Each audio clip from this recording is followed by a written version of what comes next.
राजा शिवाजी चित्रपट रिलीज होण्याआधीच ब्लॉकबस्टर चित्रपट ठरलेला आहे अक्षरशः. आणि ह्या मागची फक्त ऍडव्हान्स बुकिंगच कारण नाहीये, अनेक कारण आहेत. ती सगळी कारणं तुम्हाला जाणून घ्यायची असतील, तुम्ही उत्सुक तर असालच. मग चला लगेचच जाणून घेऊ. मी सगळी कारणं सांगतो आणि सगळ्या गोष्टी सांगतो, तर व्हिडिओ संपूर्ण पहा, खूप इंटरेस्टिंग होणार आहे. नमस्कार, मी साहिल निकम तुम्हा सर्वांचं मनापासून स्वागत करतो माझ्या युट्यूब चॅनल पिक्चर प्लॅटफॉर्म मध्ये. तर व्हिडिओ सुरुवात करण्यापूर्वी खूप मेहनतीने ही सगळी माहिती तुमच्यापर्यंत पोहोचवतोय. तर एक मराठी मुलगा म्हणून एक फक्त रिक्वेस्ट आहे की व्हिडिओला जर का तुम्हाला आवडेल तर लाईक करा, आणि जर का नवीन असेल तर नक्की सबस्क्राईब करा यार, खूप सपोर्ट मिळतो.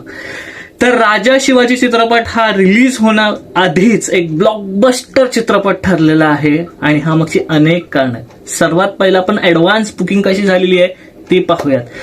तर सांगायला खूप आनंद होता आणि खूप समाधान वाटतंय की राजा शिवाजी चित्रपटाची जी ऍडव्हान्स बुकिंग झाली आहे ती म्हणजे 42,700 तिकीट्सची विक्री झालेली आहे एकूण आतापर्यंत. म्हणजे जेव्हापासून ऍडव्हान्स बुकिंग चालू झाली आहे तोपर्यंत 42,700 तिकीटची विक्री झालेली आहे. आणि सगळ्यात जास्त तिकीटच्या मराठी सेक्शन, मराठी लँग्वेजच्या मध्ये विक्री झालेली आहे.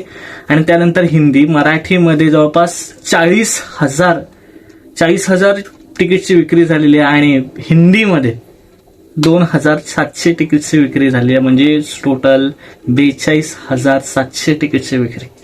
एक म्हणजे जबरदस्त आणि खूप समाधानकारक आकडा आहे हा. हिंदीमध्ये कमी झालेली आहे. ऑफकोर्स हिंदीमध्ये वर्ड ऑफ माउथने ती वाढेल ही आशा करूयात. आता वेळात की शोज किती आहेत, तर एकूण 1100 शोज आत्ताच्या घडीला 1100 शोज हे आहेत ह्या चित्रपटासाठी. अजूनही शोज मिळतील, अजून काही धुरंधर वगैरे या चित्रपटांना शोज आहेत तेही काढण्यात येतील आणि मग राजा शिवाजी चित्रपटाला मिळतील. सो अजून ह्याच्यामध्ये वाढ होणार आहे. ते एकूण ह्या सगळ्या तिकीट्सच्या प्रमाणे चित्रपटाची ऍडव्हान्स बुकिंग प्रमाणे 2 ते 2.5 कोटी होतात. जी 2.5 कोटीची ओपनिंग होऊ शकते पहिल्या दिवसाची, असं कुठेतरी चित्र आहे. तर जे की जबरदस्त चित्र आहे. डे 1चं 2.5 कोटी आणि अजूनही एक दिवस बाकी आहे आणि त्यानंतरची बुकिंग होईल ती म्हणजे मला वाटतं की हा पहिल्याच दिवशी 3 ते 4 कोटीची ओपनिंग चित्रपट नक्कीच घेईल. ह्या आधी सैराट चित्रपटाने 3.5 कोटीची ओपनिंग घेतली होती पहिल्याच दिवशी. त्याच्यानंतर टाइमपास 2 आणि वेड 2.5 कोटीची ओपनिंग झाली होती. सो राजा शिवाजी चित्रपटाला तीही एक गोष्ट, ती एक रेकॉर्ड करण्याचा चान्स आहे की मराठी चित्रपटातला पहिला चित्रपट ठरेल ज्याची मोठी ओपनिंग असेल, म्हणजे 4 कोटी, 3 ते 4 कोटीच्या आसपासची ओपनिंग असेल. आता जो महत्वाचा मुद्दा आहे तो असा आहे की रिलीज होण्याआधीच ज्या नॉन थिएट्रिकल राईट्स असतात त्या इतक्या जबरदस्त विकल्या गेल्या, तर त्यातच नफा चित्रपटाने कमावला. त्याबद्दल आता सांगतो.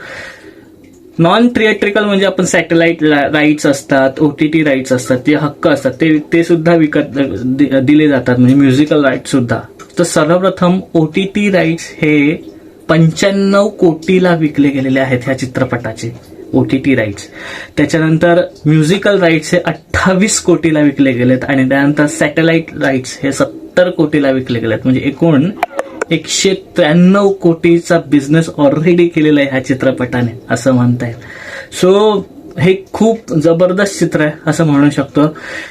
आणि 120 कोटीचा ह्या बजेट आहे या चित्रपटाचा. 120 कोटीचा बजेट आणि 193 कोटी ऑलरेडी कमवले. ह्याचा अर्थ 70 कोटीचा नफा तर ऑलरेडी कमवलेला चित्रपटाने. त्यामुळेच मी म्हटलं की एक महत्वाचं कारण आहे या चित्रपटाला ब्लॉकबस्टर बनवायचं.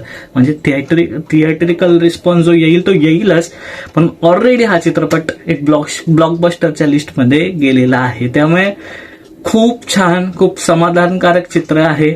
आता इथून फक्त हा चित्रपट किती कमाई करतो हे बघणं खूप गरजेचं राहणार आहे. म्हणजे फक्त मराठी सेक्शनमध्येच नाही तर हिंदी सेक्शनमध्ये सुद्धा चांगला कमाई करतो का, आणि जो सैराटचा रेकॉर्ड आहे तो मोडतो का मराठीमध्ये. कारण मराठीमध्ये सैराटच नाही, बाई पण भारी देवा सुद्धा, कारण 90 कोटी त्याने चित्रपटाने सुद्धा कमवले. तसं तो जो 100 कोटीचा आकडा आहे ना, जो की खूप दिवस झाले आपण मराठी इंडस्ट्रीवाले बोलतोय की नाही हिट होत आहे, पण तो ह्यावेळेस नक्कीच हिट होणार. इनफॅक्ट तो 200 कोटीपर्यंत पण जाईल अशी आशा करूया. तर हे होतं ह्या चित्रपटाचा ऍडव्हान्स बुकिंगचा रिपोर्ट. इथेच थांबूया, पुढच्या व्हिडिओमध्ये भेटू. तोपर्यंत आपलं युट्यूब चॅनल पिक्चर प्लॅटफॉर्म पाहत राहा आणि हो नक्की जर का आवडले तर व्हिडिओला लाईक आणि सबस्क्राईब नक्की करा. इथेच थांबूया. Last but not the list, स्वतःची काळजी घ्या.